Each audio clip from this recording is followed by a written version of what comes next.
स्वागत है आपका बी न्यूज़ नेशन में। मैं हूं आबिद हुसैन शेख। खुलेआम रिश्वत मांगने वाली एक्साइज इंस्पेक्टर सस्पेंड। पिछले 2 दिन पहले मध्य बिहार एक्साइज विभाग की इंस्पेक्टर ज्योति मैत्री ने बार मालिकों को बुलवाकर खुलेआम रिश्वत मांगने का वीडियो सोशल मीडिया पर वायरल हो रहा था। इस पर हमारे न्यूज़ में भी सवाल उठाया गया था कि क्या इस महिला अधिकारी पर एक्शन लिया जाएगा। बेंगलुरु एक्साइज कमिश्नर ने इन्हें सस्पेंड का आदेश दिया है।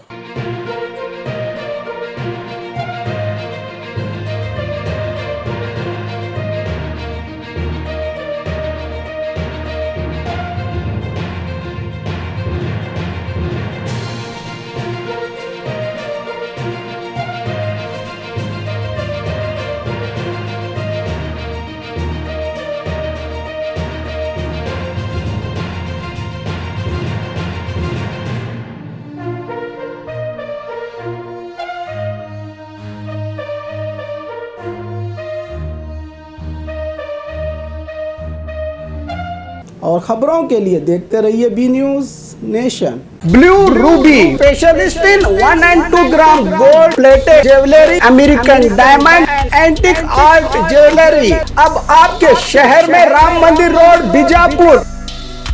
1 ग्राम गोल्ड शॉप है हमारी। यहाँ पे हर चीज मिलेगी आपको, लॉन्ग नेकलेसेस पकड़ के शॉर्ट्स, सभी हेड टू टो आपको सभी लेडीज आइटम मिलेंगी, जेंट्स आइटम भी मिलेगा, एडी, एंटी और ऑक्सीडाइज सभी चीजें मिलेंगी। क्वालिटी एकदम A1 है, एज इट इज गोल्ड के जैसा दिखता है। आप हमारे शॉप पे एक बार विजिट करिए, देखिए, आपको सेटिस्फेक्शन मिलेगा। Thank you.